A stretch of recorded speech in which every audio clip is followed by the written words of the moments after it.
जय हिंद साथियों। मैं उत्तम चौहान आप सभी का पिनैकल के ऑनलाइन प्लेटफॉर्म पर स्वागत करता हूं। मैं आशा करता हूं कि आप सभी खुश हैं, स्वस्थ हैं और अपनी तैयारी को बहुत ही बेहतरीन तरीके से कर रहे हैं। देखिएगा दोस्तों, हम सब जो हैं वो 6500 प्लस टीसीएस एमसीक्यू की जो हमारी ये बुक है उसका सॉल्यूशन कर रहे हैं, जिसके अंदर मैं आपको साइंस करवा रहा हूँ और साइंस का फिजिक्स का सेगमेंट जो है वो चला हुआ है। ये जो बुक है वो एसएससी के लिए बहुत ही ज़्यादा इम्पोर्टेंट है, क्योंकि पिनैकल ने इस बुक के अंदर वो सारे क्वेश्चन ऐड किए हैं जो हाल ही में टीसीएस द्वारा पूछे गए हैं। और टीसीएस की एक क्वालिटी है, खूबी है कि टीसीएस हमेशा जो है प्रीवियस ईयर क्वेश्चन से ही एग्जाम बनाती है, यानी कि आने वाले समय में इस बुक का कंटेंट आपके लिए बहुत ही इंपॉर्टेंट है। इसके साथ हम इसको एक्सप्लेन कर रहे हैं, तो ये सेशन आपके लिए इंपॉर्टेंट इसलिए बनता है क्योंकि इस सेशन के थ्रू आप ये चीज़ें समझ पाएंगे कि इस क्वेश्चन से और कैसे क्वेश्चन बन सकते हैं और कैसे आप चीज़ों को जो है खुलकर या उससे ज़्यादा एक्सप्लेनेशन से जो है ज़्यादा क्वेश्चन कर सकते हैं। चलिएगा स्टार्ट करते हैं आज के हमारे सेशन को। इंग्लिश और हिंदी दोनों मीडियम में ये बुक अवेलेबल है मार्केट के अंदर, आप इसको ज़रूर लीजिएगा। सेशन को देखने के बाद आपको जो है एहसास जरूर होगा कि ये सेशन कितना इंपॉर्टेंट है। तो फिजिक्स हमारी चली हुई है, फिजिक्स के अंदर जो है हम लगभग 6 के करीब जो है क्लास कर चुके हैं। उसके बाद जो है आज हमारी 7th क्लास है। चलिएगा स्टार्ट करते हैं आज की हमारी क्लास को। और क्लास का पहला क्वेश्चन ये है, what is the rate at which A wave moves through the water and is measured in not. देखिएगा, कोई भी वेव जब वाटर के अंदर जाती है तो जब वह दर क्या होगी जिस पर एक लहर पानी के माध्यम से चलती है। पानी के माध्यम से जो लहर चलती है इसे समुद्री मील में मापा जाता है। सबसे पहले तो मैं आपको ये बता देता हूँ कि समुद्री मील में जो है आपको जो जितने भी समुद्री मील जो होती हैं उसको हम नोट में मापते हैं। नोट जो होती है वो यूनिट होती है किसकी भी, आपकी समुद्री मील की। तो यहाँ पर अगर मैं बात करूँ इस जो चलने के लिए जो होती है उसको कहते क्या, उस दर को क्या कहते हैं। सबसे पहले तो वेव हाइट क्या है। हाइट तो कोई भी वेव है उसकी हाइट है भाई, ये हाइट है तो वेव हाइट तो नहीं रही होगी, सिंपल सी बात है। क्रैश एंड ट्रफ क्या होते हैं, ये ऊपर उठा हुआ क्रेस्ट होता है, नीचे वाला ट्रफ होता है, तो क्रैश एंड ट्रफ भी नहीं होगा। तीसरा frequency, number of turn by the wave is called frequency, तो फ्रीक्वेंसी भी नहीं होगी क्योंकि हमें पता है फ्रीक्वेंसी क्या होती है। बचती है एक वेव स्पीड। तो भाई वह दर, दर का मतलब क्या होता है, रेट, और रेट को ही तो हम स्पीड बोलते हैं भाई, सिंपल सी बात है। डिस्टेंस, रेट ऑफ डिस्टेंस क्या कहलाती है, रेट ऑफ डिस्टेंस क्या कहलाती है, आपकी स्पीड कहलाती है। सेम ऐसे ही रेट ऑफ वेव क्या कहलाएगी, वेव की स्पीड कहलाएगी। सिंपल सी बात है। तो रेट की जहां बात की गई है तो इसका राइट आंसर जो होगा वेव स्पीड होगा। तो आपको कुछ नहीं करना, केवल इतना देख लेना है कि इस क्वेश्चन के अंदर पूछा क्या गया है। अगर हम में ऐसे क्वेश्चन आते भी नहीं है ना, अगर हम इनको अच्छे से पढ़ते हैं, अच्छे से जानने की कोशिश करते हैं, ऑप्शंस को नेगलेक्ट करते हैं, उसके बाद हम ऐसे क्वेश्चंस को इजीली कर सकते हैं। ठीक है, तो कभी भी किसी भी क्वेश्चन को देखकर छोड़ना नहीं है कि ये क्वेश्चन तो मुझे आता ही नहीं है, नहीं, उसको थोड़ा समझने की कोशिश करनी है कि कैसे ये क्वेश्चन को पूछ रहा है, कैसे ये घुमा रहा है, हमें क्या हिंट पॉइंट मिल सकता है। मुझे हिंट पॉइंट मिला रेट, और मेरे को पता है रेट जो होता है, rate of distance, rate of wave जो होती है वो क्या कहलाती है, स्पीड कहलाती है। आंसर मेरे को मिल गया। नोट के बारे में याद रखना, नोट के अंदर मेजर की जाती है कौन भी, आपकी वेव स्पीड, किसकी, समुद्र वेव स्पीड जो है वो आपकी नोट में मेजर की जाती है। दूसरा क्वेश्चन, तो यहाँ पर 2 क्वेश्चन बनते हैं। पहला, रेट ऑफ वेव जो है आपकी क्या कहलाती है, वेव स्पीड कहलाती है। और जो आपके समुद्र की जो वेव स्पीड जो होती है वो किस में मेजर की जाती है, उसकी यूनिट क्या है, तो इसकी यूनिट जो है आपकी नोट है। ठीक है, तो इन 2 क्वेश्चन को आप याद रखिएगा। नेक्स्ट क्वेश्चन की तरफ चलते हैं। Dash are also known as heat waves. Heat wave किनको हम कहते हैं। देखिएगा, हम सभी वेव कर चुके हैं। 7 टाइप की इलेक्ट्रोमैग्नेटिक वेव जो है मैंने पिछली क्लास में आपको बताई थी फ्रीक्वेंसी के आधार पर। देखिएगा, इनमें फ्रीक्वेंसी के आधार पर ही हीट वेव कहलाती है। इनका दूसरा ही नाम है, आप इसको डायरेक्ट ही करोगे तो दी बेस्ट रहेगा, क्योंकि जो इंफ्रारेड जो होती हैं, इंफ्रारेड वेव जो होती हैं उनको हम हीट वेव्स बोलते हैं। ये उष्मा तरंगे होती हैं, तो इनका दूसरा नाम ही हीट वेव्स है। यहाँ पर हम कंफ्यूज कहाँ पर होंगे, मैं आपको वो बता देता हूँ। लाइट वेव्स को हम हीट वेव्स करने की कोशिश करेंगे क्योंकि लाइट में हीट होती है, ऐसा नहीं करना है। लाइट वेव्स जो हैं वो हीट वेव्स नहीं होती हैं, तो इसको कभी भी आंसर नहीं करना है। ये आपको डायरेक्ट फैक्ट याद रखना, इंफ्रारेड इज हीट वेव्स। उसके बाद एक्सरे, सभी को पता है कि हम जो बोन्स की जांच करते हैं तो उसके लिए हम एक्स रे का प्रयोग करते हैं, क्योंकि एक्सरे जो है वो बोन यानी कि हड्डियों को जो है क्या नहीं कर सकती, पार नहीं कर सकती। क्योंकि अगर वो हड्डियों को भी पार कर जाएगी तो आपको हड्डियों की इमेज नहीं दिखेगी। मेनली मसल्स को पार कर लेती है, हड्डियों को पार नहीं करती है, इसलिए जो है बोन का जो है हम इजीली स्ट्रक्चर देख सकते हैं।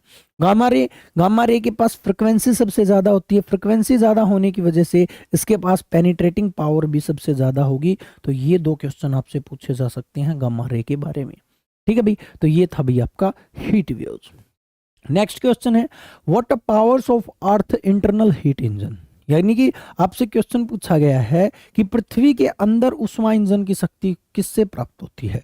देखिएगा, पृथ्वी जो होती है अर्थ के अंदर जो होती है, अर्थ के अंदर बहुत से रेडियो एक्टिव सब्सटेंस मौजूद हैं, बहुत से रेडियो एक्टिव सब्सटेंस मौजूद हैं। और रेडियो एक्टिव सब्सटेंस वे होते हैं जो जिनके मतलब आप ये कह सकते हो रेडियो एक्टिव सब्सटेंस किनको कहते हैं, रेडियो एक्टिव एटम उनके कहते हैं जिनका जो न्यूक्लियस जो होता है वो कमजोर होता है, और अपने न्यूक्लियस कमजोर होने की वजह से अपने न्यूक्लियस से जो है न्यूट्रॉन को रिलीज कर देती हैं, या फिर ऐसे एलिमेंट जो अपने न्यूक्लियस से रेडिएशन को रिलीज करते हैं, रेडिएशन एनर्जी को रिलीज करते हैं, उनको हम क्या कहते हैं, रेडियो एक्टिव एलिमेंट कहते हैं। दोबारा सुनिएगा, रेडियो एक्टिव एलिमेंट ऐसे होते हैं जिनका न्यूक्लियस कमजोर होता है, और जिनका न्यूक्लियस कमजोर होगा तो उनके न्यूक्लियस से इजीली जो है कौन निकल जाएंगे बाहर, इनके न्यूक्लियस से इजीली न्यूट्रॉन जो है बाहर निकल जाएंगे, और न्यूट्रॉन बाहर निकलने की वजह से जो है एक रेडिएशन क्रिएट होगी, इसको हम कहते हैं रेडिएशन कहते हैं, रेडिएशन एनर्जी कहते हैं।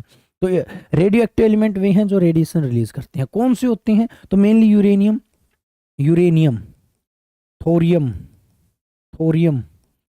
रेडियम, ये सारे के सारे जो हैं जो है रेडियो एक्टिव एलिमेंट हैं। और जब radio active element neutron release करते हैं तो उस टाइम पर आपकी रेडिएशन बनती है, इनकी हीट बनती है, और उस हीट का प्रयोग हम जो है बहुत से पावर प्लांट में, बहुत सी जगहों पर हम कर सकते हैं। ठीक है, सबसे पहले तो मैं आपको बता देता हूँ रेडियो एक्टिविटी जो है वो सबसे पहले बताने वाले बैकेरल थे, इसीलिए फादर ऑफ रेडियो एक्टिविटी जो है वो बैकेरल ही है।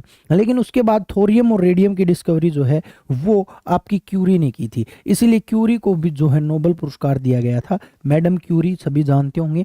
ठीक है, क्यूरी को नोबेल पुरस्कार जो है रेडियम और थोरियम की डिस्कवरी की वजह से ही दिया गया था। लेकिन रेडियो एक्टिव और यूरेनियम की डिस्कवरी जो है वो बैकेरल ने की थी। किसने की थी, बैकेरल ने की थी, इसीलिए फादर ऑफ रेडियो एक्टिव बैकेरल को माना जाता है। ठीक है, तो आपके रेडियो एक्टिव एलिमेंट जो होते हैं अर्थ के अंदर होते हैं, और अर्थ के अंदर वो रेडिएशन रिलीज करते हैं, इसको हम रेडियो एक्टिव डीके कहते हैं। ये क्वेश्चन बहुत बार पूछा जाता है कि अर्थ जो है वो किस प्रकार से एनर्जी देती है, तो अर्थ एनर्जी किसकी वजह से देती है, रेडियो एक्टिव डीके कहते हैं, इसको रेडियो एक्टिव डीके कहते हैं। और रेडियो एक्टिव डीके का मतलब यही है कि अर्थ के अंदर मौजूद रेडियो एक्टिव एलिमेंट के द्वारा रेडिएशन रिलीज करना क्या कहलाता है, रेडियो एक्टिव डीके कहलाता है। ठीक है, तो यहाँ पर जो अर्थ इंटरनली रेडिएशन रिलीज करती है उसको हम क्या कहते हैं, रेडियो एक्टिव एनर्जी बोलते हैं। ठीक है, सोलर एनर्जी का मतलब जो सन से एनर्जी मिलती है हम उसको सोलर एनर्जी बोलते हैं। और मेनली सोलर एनर्जी जो होती है सन से जो एनर्जी बनती है वो आपकी एक रिएक्शन का उदाहरण है जिसका नाम है न्यूक्लियर फ्यूजन। बहुत ही अमाउंट में, बहुत ही ज़्यादा अमाउंट में ये एनर्जी रिलीज होती है। वोल्केनो ज्वालामुखी जो होती है, जब ज्वालामुखी फटती है तो वहाँ पर भी जो है एक एनर्जी बनती है। टाइड्स, जब ज्वार भट्टे उठते हैं तो वहाँ पर भी जो है एक एनर्जी बनती है। तो अर्थ के नीचे जो एनर्जी होती है उसको हम रेडियो एक्टिव एनर्जी बोलते हैं। तो आपको यहाँ पर केवल रेडियो एक्टिव एनर्जी ही करनी है। 2 नाम आपको जरूर याद रखने हैं। एक तो नाम याद रखना आपको बैकेरल का, Becquerel is the father of radio activity. Radio activity के फादर जो है, रेडियो एक्टिविटी के फादर जो है, फादर ऑफ रेडियो एक्टिविटी। ठीक है, यूनिट ऑफ रेडियो एक्टिविटी भी बैकेरल ही है। BQ जो है वो यूनिट ऑफ रेडियो एक्टिविटी है। ठीक है, क्यूरी का भी नाम जरूर याद रखना है क्योंकि मैडम क्यूरी जो है इन्होंने भी बहुत अच्छा योगदान दिया है। रेडियम की डिस्कवरी की है, थोरियम की डिस्कवरी की है, और रेडियो एक्टिविटी को जो है बहुत ही अच्छे तरीके से एक्सप्लेन किया है। ठीक है, तो रेडियो एक्टिविटी आप ये मान सकते हो जिस देश के पास रेडियो एक्टिव एलिमेंट ज़्यादा हैं उस देश के पास एनर्जी ज़्यादा होगी, एनर्जी ज़्यादा होगी तो जो है वो देश जो है इंडस्ट्रियल पावर होगा, यानी कि उसके पास इंडस्ट्री बहुत बड़ी होंगी, और इंडस्ट्री ज़्यादा होने की वजह से उसकी अर्थव्यवस्था भी बहुत अच्छी होगी। तो रेडियो एक्टिव एलिमेंट या रेडियो एक्टिविटी बहुत इंपॉर्टेंट है किसी भी देश के लिए। नेक्स्ट पर चलते हैं। with which of the following types of fuel is the device named as the tokamak associated with। तो टोकामक से क्वेश्चन पूछा है, टोकामक जिसको हम बोलते हैं, टोकामक टोकमक। तो टोकमक जो है वो क्या है, देखिएगा ऑप्शन देखिएगा। टोकमक है क्या, यह एक एटॉमिक फ्यूल है। सबसे पहले तो मैं आपको ये बता देता हूँ, इट इज एटॉमिक फ्यूल, यह एक एटॉमिक फ्यूल है, एटॉमिक फ्यूल है यानी कि एटम परमाणु का की तरह जो है परमाणु के अंदर जो है आपका जो फ्यूल का काम करता है, ठीक है। तो यहाँ पर आपको मिल ही गया होगा, इससे ज़्यादा करने की जरूरत नहीं है। टोकमक को डायरेक्ट याद रखना है, हाइडल नहीं है, टाइडल नहीं है। जियोथर्मल का मतलब जो धरती के नीचे जो एनर्जी होती है उसको हम जियोथर्मल बोलते हैं। लो इसका राइट आंसर जो होगा वो एटॉमिक होगा। क्या होगा भी, एटॉमिक के से रिलेटेड है, तो atomic is the right answer. Next question पर चलते हैं। Name the high frequency radiation produced in nuclear reactions and also emitted by radioactive nuclei that is used in medicine to destroy cancer cell। तो कौन सी ऐसी जो आपकी रे हैं जिनका प्रयोग जो है कैंसर सेल को खत्म करने के लिए किया जाता है। सबसे पहले तो मैं कैंसर के बारे में बताता हूँ, उसके बारे में इसके बारे में सारे क्वेश्चन जो है यहीं पे करवा दूंगा मैं। 2 मिनट का टाइम दीजिएगा ताकि आपको यहाँ से कोई भी क्वेश्चन गलत ना हो। देखिएगा कैंसर क्या होता है, सबसे पहले वो सुनिएगा। कैंसर क्या है, क्योंकि जब तक आपको कैंसर नहीं पता होगा आप किसी भी चीज को ट्रीट नहीं कर पाओगे। कैंसर क्या है, कैंसर अभी unwanted and uncontrol growth of cell, ठीक है। ऐसी सेल जिनकी आपको जरूरत नहीं है वो अनकंट्रोल ग्रोथ करती हैं, यानी कि ज्यादा होती हैं, या फिर आप ये कह सकते हो uncontrol and unwanted cell growth, ठीक है। ये जो है आपकी क्या कहलाती है, जो अनवांटेड सेल है उनको हम क्या कहते हैं, कैंसर। कैंसर अलग अलग टाइप का होता है। मेनली कैंसर जब छोटे कैंसर को हम ट्यूमर बोलते हैं, छोटे कैंसर को हम क्या बोलते हैं, ट्यूमर बोलते हैं। मेनली ट्यूमर जो है ब्रेन कैंसर को बोलते हैं, क्योंकि ब्रेन सेल जो होती हैं बहुत छोटी होती हैं। ये क्वेश्चन पूछ लिया जाता है, ब्रेन कैंसर को हम क्या बोलते हैं, तो ट्यूमर बोलते हैं ब्रेन कैंसर को। एक ब्लड के कैंसर को लुकेमिया बोलते हैं। ये 2 नाम अलग है। लुकेमिया जो है वो ब्लड कैंसर होता है, ब्लड कैंसर। अगर रक्त की WBC बहुत ही ज्यादा बढ़ जाती हैं तो उस टाइम पर हम जो है लुकेमिया के शिकार हो जाते हैं, ठीक है। लुकेमिया क्या है, WBC की अधिकता, ब्लड सेल का बढ़ना। ब्लड सेल भी कौन सी, WBC, क्योंकि ब्लड के अंदर RBC WBC प्लेटलेट्स बहुत सी सेल होती हैं। अब यहाँ पर अनकंट्रोल सेल है, इनको खत्म करना है। देखिएगा सबसे पहले तो आपको ये पता होना चाहिए कि हम अगर कैंसर हो जाए तो उसको टेस्ट कैसे करवाएंगे। तो कैंसर के टेस्ट को हम बायोप्सी कहते हैं। क्या कहते हैं, बायोप्सी। अगर भगवान ना करे किसी को कैंसर हो जाए तो आपको क्या टेस्ट करवाना है, बायोप्सी टेस्ट करवाना है, ठीक है। उसके बाद हमें क्या करवाना है, उसके बाद इसकी सर्जरी चलेगी। सर्जरी का मतलब इसका ट्रीटमेंट चलेगा। ट्रीटमेंट देखिएगा, ट्रीटमेंट क्या होता है, ट्रीटमेंट मेडिसिन वगैरह भी दी जाती हैं, लेकिन ट्रीटमेंट के अंदर सबसे ज्यादा जो प्रयोग किया जाता है वो किया जाता है सेल की ग्रोथ को खत्म किया जाता है, सेल को खत्म किया जाता है। तो सेल को खत्म करने के लिए हम क्या करते हैं, रेडियोथेरेपी करते हैं। क्या करते हैं, रेडियोथेरेपी करते हैं। अब रेडियोथेरेपी में क्या क्या होगा ये देखिएगा। रेडियोथेरेपी पहला, और एक होती है कोबाल्ट थेरेपी। ये 2 थेरेपी जो है यूज की जाती हैं कैंसर के ट्रीटमेंट के लिए। रेडियोथेरेपी और कोबाल्ट थेरेपी क्या होती है मैं डायरेक्ट ही बता देता हूं, एक ही मान लेता हूं इसको मैं। इसके अंदर 3 चीज यूज की जाती हैं, एक तो कोबाल्ट 60 और गामा रे और एक आपकी रेडोन गैस। यहीं पर कंफ्यूजन दूर कर लीजिएगा। इन सभी की बमबारी करके ये अनवांटेड सेल को खत्म किया जाता है। ये ग्रोथ कर रखी सेल हैं, अनवांटेड सेल हैं, इनको खत्म किया जाता है, इनको मारा जाता है किसके द्वारा, रेडियोथेरेपी या कोबाल्ट थेरेपी के द्वारा, और इसमें इनका प्रयोग किया जाता है। इसलिए एग्जाम्स कई बार क्वेश्चन आता है कि किस रे का प्रयोग किया जाता है, तो गामा रे का। किस गैस का प्रयोग किया जाता है कैंसर के उपचार में, तो रेडोन का। और किस मेटल का प्रयोग किया जाता है, तो कोबाल्ट 60 का। और ट्रीटमेंट का नाम क्या है, रेडियोथेरेपी या फिर कोबाल्ट थेरेपी, ठीक है। टेस्ट का नाम क्या है, बायोप्सी। तो इन सभी चीजों को आपको याद रखना है। कैंसर के स्टडी को ऑन्कोलॉजी बोलते हैं, कैंसर की स्टडी जो होती है उसको हम ऑन्कोलॉजी बोलते हैं। और डॉक्टर को ऑन्कोलॉजिस्ट बोलते हैं, डॉक्टर ऑफ कैंसर जो है वो ऑन्कोलॉजिस्ट होता है। इन चीजों को आपको याद रखना है। तो गामा रे जो है वो प्रयोग की जाती हैं कैंसर के ट्रीटमेंट के लिए, ठीक है। तो इसका राइट आंसर जो होगा वो आपका बी होगा। नेक्स्ट क्वेश्चन पर चलते हैं। विच of the following represents an alpha particle. Alpha particle का मतलब ये है कि जिसके पास न्यूट्रॉन्स की संख्या जो है वो जीरो हो, न्यूट्रॉन जो है वो क्या हो, जीरो हो। यहाँ पर देखिए आपका हीलियम जो होता है उसका एटॉमिक नंबर 2 और मास जो होता है वो 4 होता है। एटॉमिक नंबर का मतलब इलेक्ट्रॉन जो होते हैं वो 2, प्रोटॉन भी कितने, 2, और न्यूट्रॉन जो है एटॉमिक मास 4 है तो न्यूट्रॉन भी जो होते हैं, न्यूट्रॉन जो होते हैं वो कितने होते हैं, 2 ही होते हैं। न्यूट्रॉन भी कितने होते हैं, 2।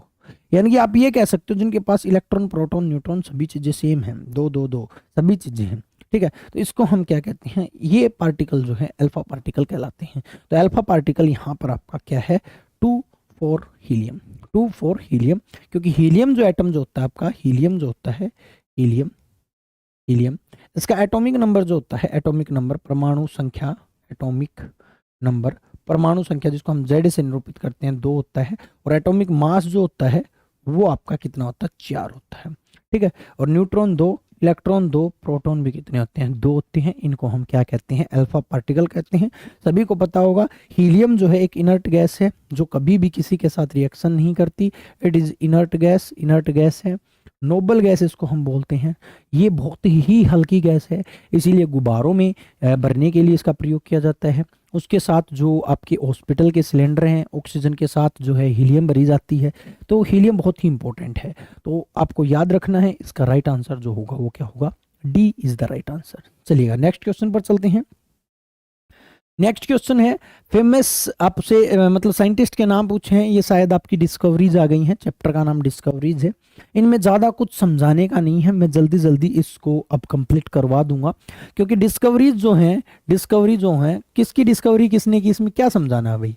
इसमें तो वही बात है, टाइम खराब करने वाली बात है, समझाने का तो कुछ है ही नहीं, डायरेक्ट आपको रटना है, फैक्ट्स याद रखने हैं, ठीक है। तो डिस्कवरीज में आपको कुछ भी समझना या समझाना नहीं है, तो आपको याद रखना है इसमें। अब देखो भाई, यहाँ पर फेमस जो है साइंटिस्ट पूछा है जिसका नाम है विक्टर फ्रैंज हेज। तो विक्टर फ्रैंज हेज ने किसकी डिस्कवरी की थी, तो कॉस्मिक रेडिएशन जो होती हैं, ब्रह्मांड के अंदर जो रेडिएशन उठती हैं, उनकी जो डिस्कवरी करने वाला व्यक्ति जो था वो हेज था। क्या नाम था, हेज। तो हेज को याद रखना, hedge, Franz hedge, Franz hedge को याद रखना है। ब्रह्मांड में गए हैं हेज, क्या गए हैं, ब्रह्मांड में गए हैं हेज। या फिर आप ये कह सकते हो हेज हो गया भाई, ठीक है, प्रेम हो गया, किससे, ब्रह्मांड से। तो हेज जो है वो किससे हुआ है, ब्रह्मांड से हुआ है, ठीक है। तो इसको डायरेक्ट ही याद रखने, कुछ और इसके अंदर परंतु परंतु करना नहीं है। Victor Franz Hess, Hess cosmic radiation. Next पर चलते हैं। When did Carls Friedrich Gauss. अब गोस देखिएगा, यहाँ पर कुछ चीजों को आप अगर पकड़ लेते हो ना तो आप बहुत ही जो है, हालांकि ये तो डेट है इसमें तो कुछ नहीं आएगा।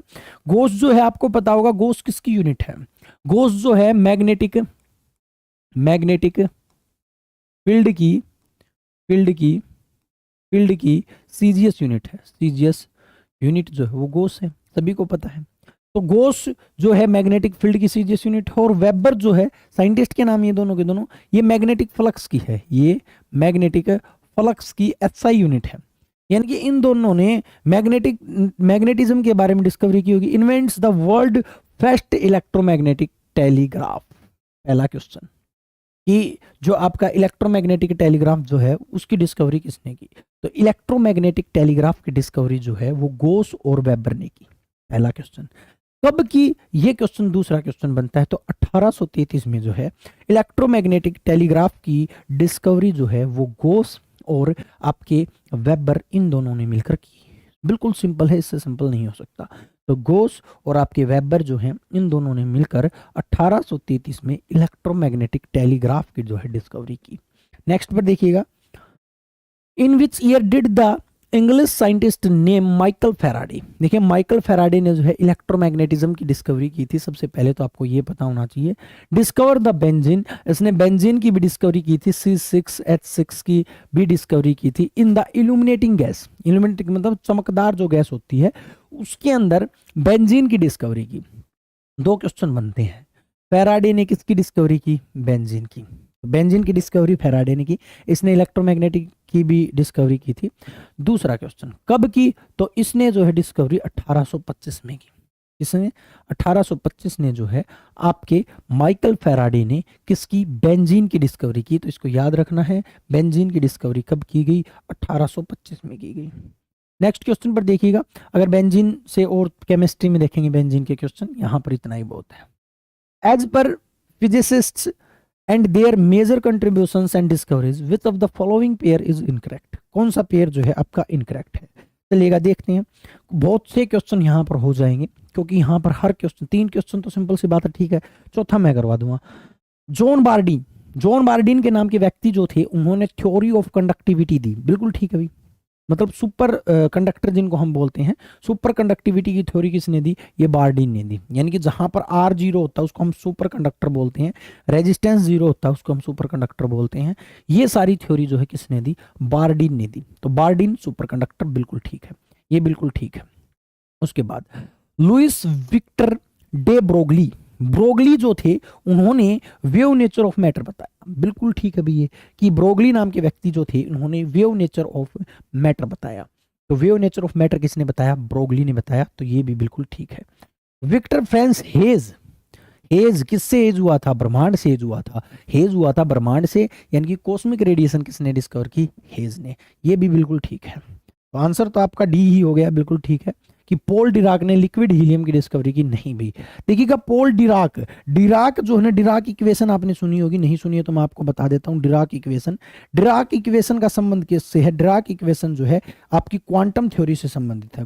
क्वांटम थ्योरी जो है, क्वांटम थ्योरी की जो आपकी के लाइट के फोटोन जो हैं, या फिर क्वांटम जो है, क्वांटम नाम दिया था, क्वांटम थ्योरी जो थी, ठीक है, मैक्स प्लैंक जो थे, प्लैंक ने क्वांटम थ्योरी दी थी। और क्वांटम थ्योरी जो थी उसमें एक इक्वेशन यूज की जाती है जिसका नाम है डिराक इक्वेशन।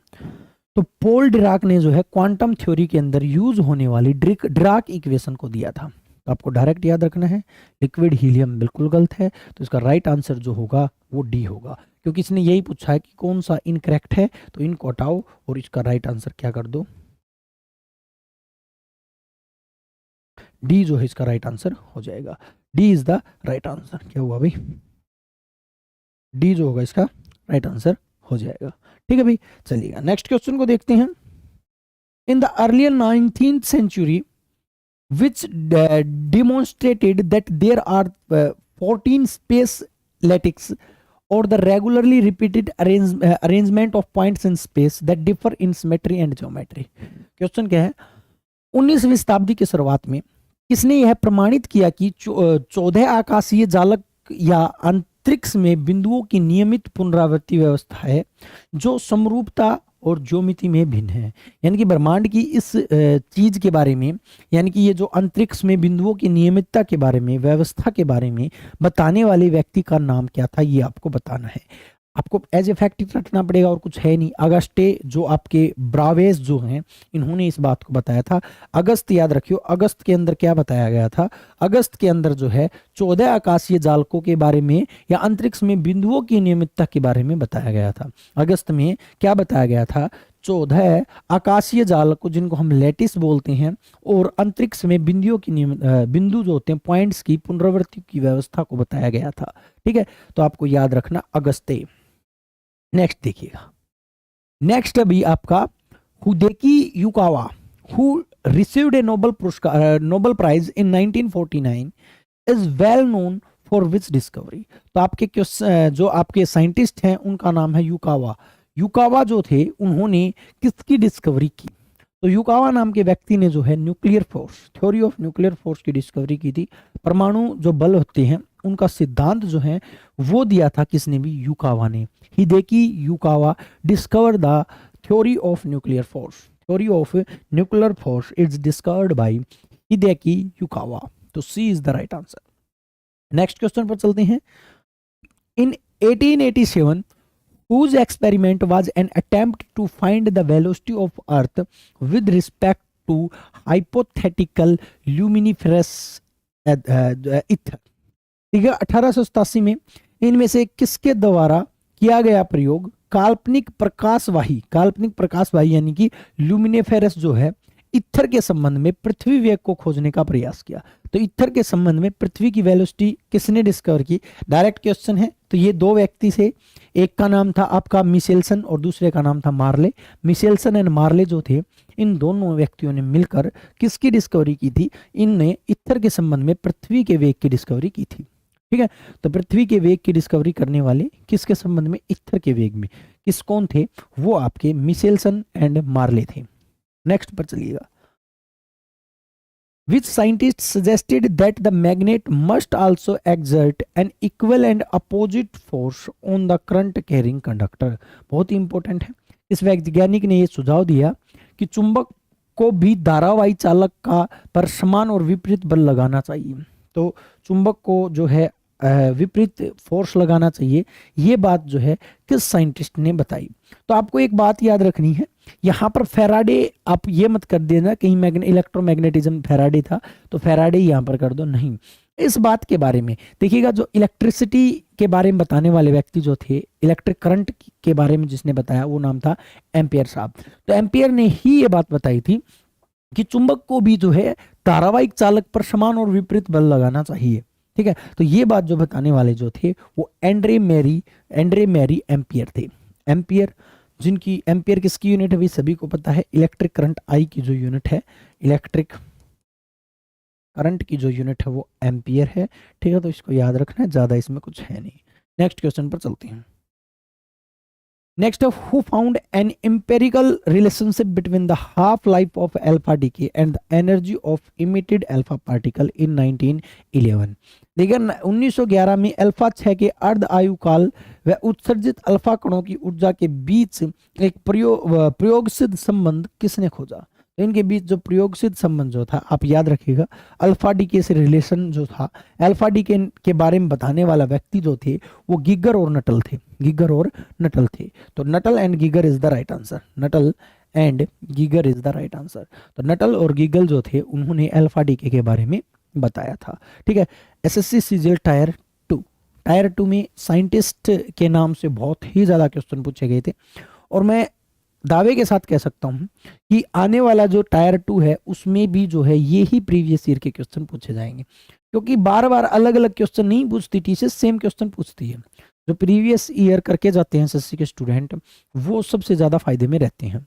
नेक्स्ट क्वेश्चन को देखिएगा। नेक्स्ट है इवेंजेलिस्टा टोरिशेली। इलेवेंसा टोरिशेली नाम याद रखिएगा। Torricelli is the famous for the discovery. Torricelli जो है उन्होंने किसकी डिस्कवरी की थी, तो मैं आपको बता देता हूं, जो मर्करी बैरोमीटर है उसकी डिस्कवरी करने वाले व्यक्ति जो थे वो टोरिशेली थी। तो टोरिशेली, टोरा बना दिया मर्करी बैरोमीटर का। ठीक है, तो इन्वेंशन ऑफ मर्करी बैरोमीटर, सभी को पता होगा जो मर्करी बैरोमीटर जो होता है ये आपका बैरोमीटर होता है, मान के चलो इसमें मर्करी डली हुई होती है। ये क्वेश्चन बहुत बार पूछ लिया जाता है कि मर्करी बैरोमीटर में कौन सी गैस डली होती है, तो यहाँ पर Hg यानी कि मर्करी डली होती है, और यहाँ पर जो है हाइड्रोजन गैस डली होती है जो खाली जगह होती है उसके अंदर। ठीक है, और मर्करी बैरोमीटर किसके लिए यूज किया जाता है, बैरोमीटर जो है वो एटमॉस्फेरिक प्रेशर को बताता है, एटमॉस्फेरिक प्रेशर के बारे में बताता है। एटमॉस्फेरिक प्रेशर को बताने वाला जो इंस्ट्रूमेंट है उसको हम क्या कहते हैं, बैरोमीटर कहते हैं। और एटमॉस्फेरिक प्रेशर के आधार पर हम मौसम की भी जानकारी ले सकते हैं, इससे जो है मौसम की जानकारी भी ले सकते हैं। मौसम जानकारी भी जो है एकत्रित की जा सकती है। कैसे एकत्रित होगी, जैसे कि मान के चलो बैरोमीटर धीरे धीरे ऊपर जा रहा है, तो बैरोमीटर की सतह का धीरे धीरे ऊपर जाना, इसका मतलब यह है कि मौसम साफ होगा, मौसम साफ होगा। ठीक है, अगर बैरोमीटर धीरे धीरे नीचे आ रहा है तो इसका मतलब बारिश होने की संभावना है, रेन होने की संभावना है।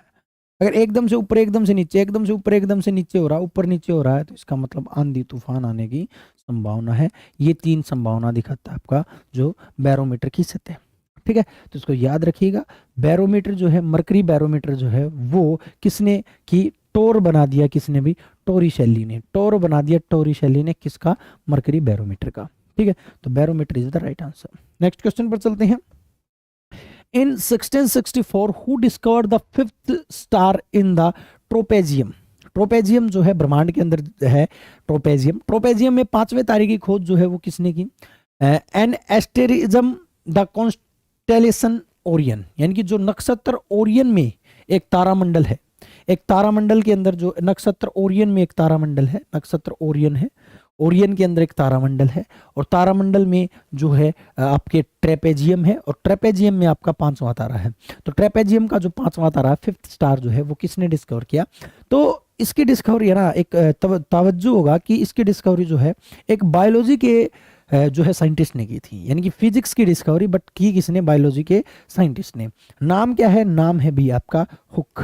रॉबर्ट हुक ने जो है आपके 5वें तारे की डिस्कवरी की। ट्रोपेजियम में जो 5वां तारा होता है उसकी डिस्कवरी रॉबर्ट हुक ने की। सभी को पता है रॉबर्ट हुक जो है उसका संबंध सेल थ्योरी से है। सेल की डिस्कवरी करने वाले व्यक्ति, कोशिका की डिस्कवरी करने वाले व्यक्ति जो है, यानी कि डेड सेल, इसने जो सेल दी थी वो डेड सेल डिस्कवर की थी इसने। डेड सेल की डिस्कवरी करने वाले व्यक्ति जो थे वो कौन थे, वो आपके रॉबर्ट हुक थे, और उन्होंने ही आपके ट्रोपेजियम के 5वें तारे की डिस्कवरी की थी। ठीक है, इसका राइट आंसर जो होगा वो आपका हुक होगा। नेक्स्ट पर चलते हैं, नेक्स्ट को देखते हैं। Who founded the value of g. Capital g की जो वैल्यू है हम पहले भी कर चुके हैं, 6.67 into 10⁻⁻11 newton metre square kilogram inverse square. ये जो वैल्यू है, ये वैल्यू किसने जो है बताई थी, तो ये वैल्यू हेनरी कैवेंडिश ने बताई थी। तो इसका राइट आंसर जो होगा वह हेनरी कैवेंडिश होगा। हेनरी कैवेंडिश ने जो है इसकी वैल्यू बताई थी। आपको मैं बता देता हूँ, हेनरी कैवेंडिश ने हाइड्रोजन की भी डिस्कवरी की थी। हाइड्रोजन डिस्कवर्ड बाई हाइड्रोजन की डिस्कवरी हेनरी कैवेंडिश ने की, और हेनरी कैवेंडिश ने ही जी की वैल्यू बताई। देखिएगा, जी के बारे में न्यूटन ने बताया, ग्रेविटी के बारे में, फोर्स के बारे में, मोशन के बारे में, ग्रेविटी के बारे में, इन सभी के बारे में न्यूटन ने बताया। लेकिन जी की वैल्यू जो है ये किसने दी, हेनरी कैवेंडिश ने दी। इलेक्ट्रोमैग्नेटिज्म के बारे में फैराडे ने बताया। मैडम क्यूरी जो है, जिनको नोबेल पुरस्कार मिला है, इन्होंने रेडियम की डिस्कवरी की, रेडियम की डिस्कवरी की, और जो आपकी रेडियो एक्टिविटी है उसमें सबसे ज्यादा योगदान दिया। ठीक है, तो इसका राइट आंसर जो होगा वो हेनरी कैवेंडिश होगा, जी की वैल्यू बताने वाला। नेक्स्ट देखिएगा, इन 1785 who used the calibrated torsion balance to measure the force between electric charges। 1785 में विद्युत आवेशों के बीच के बल को मापने के लिए अंशांकित मरोड़ तुला का उपयोग किसने किया था। तो अंशांकित मरोड़ तुला का जो है वो किसने किया था, ये क्वेश्चन जो है आपसे पूछा गया है। बिल्कुल आपको एज ए फैक्ट ही याद करना है, इसमें कुछ नहीं तो समझाने का है, नहीं समझना है। हाँ, हिंट के लिए मैं आपको बता सकता हूँ, चार्ज यानी कि आवेश यानी कि क्यू, और आवेश की यूनिट क्या है, कूलाम। यानी कि आवेश से रिलेटेड जितने भी डिस्कवरीज हैं वो लगभग किसने की हैं, कूलाम ने ही की हैं। तो आप एज ए हिंट के लिए, ट्रिक नहीं, हिंट के लिए आप मान सकते हो कि कूलाम जो है इसका राइट आंसर होगा। कि चार्जेस जो हैं, चार्जेस के बारे में लगभग जो है किसने बताया, कूलाम ने बताया है। चार्ज की जो यूनिट जो है, क्यू की जो यूनिट जो है वो भी क्या है, ये भी आपकी कूलाम ही है। तो इसलिए जो है इसका राइट आंसर जो है कूलाम ही है। नेक्स्ट क्वेश्चन को देखिएगा, in 1653 which French scientist observed that if some pressure is applied to any point of an uncompressed fluid, किसी भी फ्लूइड के ऊपर जो कंप्रेस्ड नहीं है, एक प्रेशर अप्लाई किया जाता है, तो the same pressure is transmitted to all points, सभी के ऊपर। यानी मान के चलो ये लिक्विड है, इस लिक्विड में मैंने यहाँ से प्रेशर अप्लाई किया, तो ये सेम जगह यहाँ भी इतना ही होगा, यहाँ भी इतना ही होगा, यहाँ भी इतना ही होगा। यानी कि हर पॉइंट पर, हर बिंदु पर दाब जो होगा वो समान होगा, सभी दीवारों पर जो दाब होगा वो समान होगा। तो सिंपल सी बात है, हमें पता है कि दाब के नियम किसने दिए। दाब जो है प्रेशर को बताने वाले व्यक्ति, या प्रेशर की जो यूनिट जो है वो क्या है, पास्कल है। तो पास्कल ने ही जो है ये प्रेशर के नियम दिए थे। तो प्रेशर लॉ किसने दिए थे, पास्कल ने दिए थे। या फिर पास्कल के नियम किससे संबंधित है, प्रेशर से। प्रेशर की यूनिट भी क्या है, पास्कल है। पास्कल ही प्रेशर की यूनिट है। ठीक है, यूनिट भी पास्कल है। वैसे प्रेशर फोर्स अपॉन एरिया होता है, वैसे इसकी यूनिट न्यूटन पर मीटर स्क्वायर होती है, किसकी भी, आपके जो है प्रेशर की।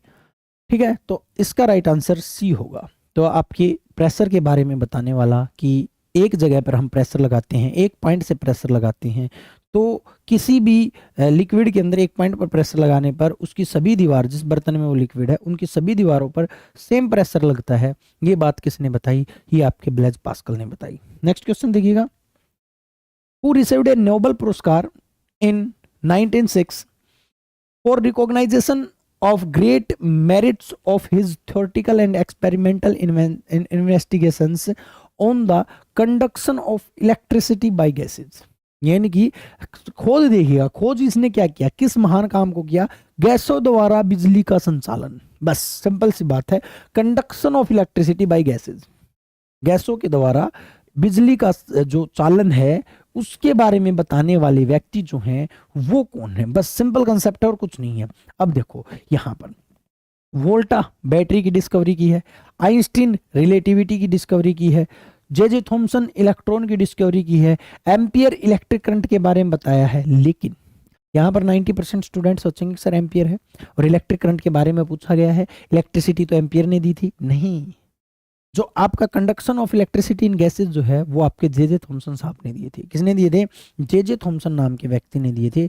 जे जे थॉमसन को सभी जानते होंगे, इसने पाल्म पुडिंग मॉडल दिया था, पाल्म पुडिंग पुडिंग मॉडल दिया था जिसको हम तरबूजे का सिद्धांत बोलते हैं, कि जिस प्रकार तरबूजे के अंदर बीज पाए जाते हैं वैसे ही एटम के अंदर कौन पाए जाते हैं? इलेक्ट्रॉन पाए जाते हैं। तो इलेक्ट्रॉन की डिस्कवरी पाल्म पुडिंग मॉडल के थ्रू किसने की थी? थॉमसन ने की थी। और थॉमसन का दूसरा काम देख लीजिएगा, conduction of electricity by gases.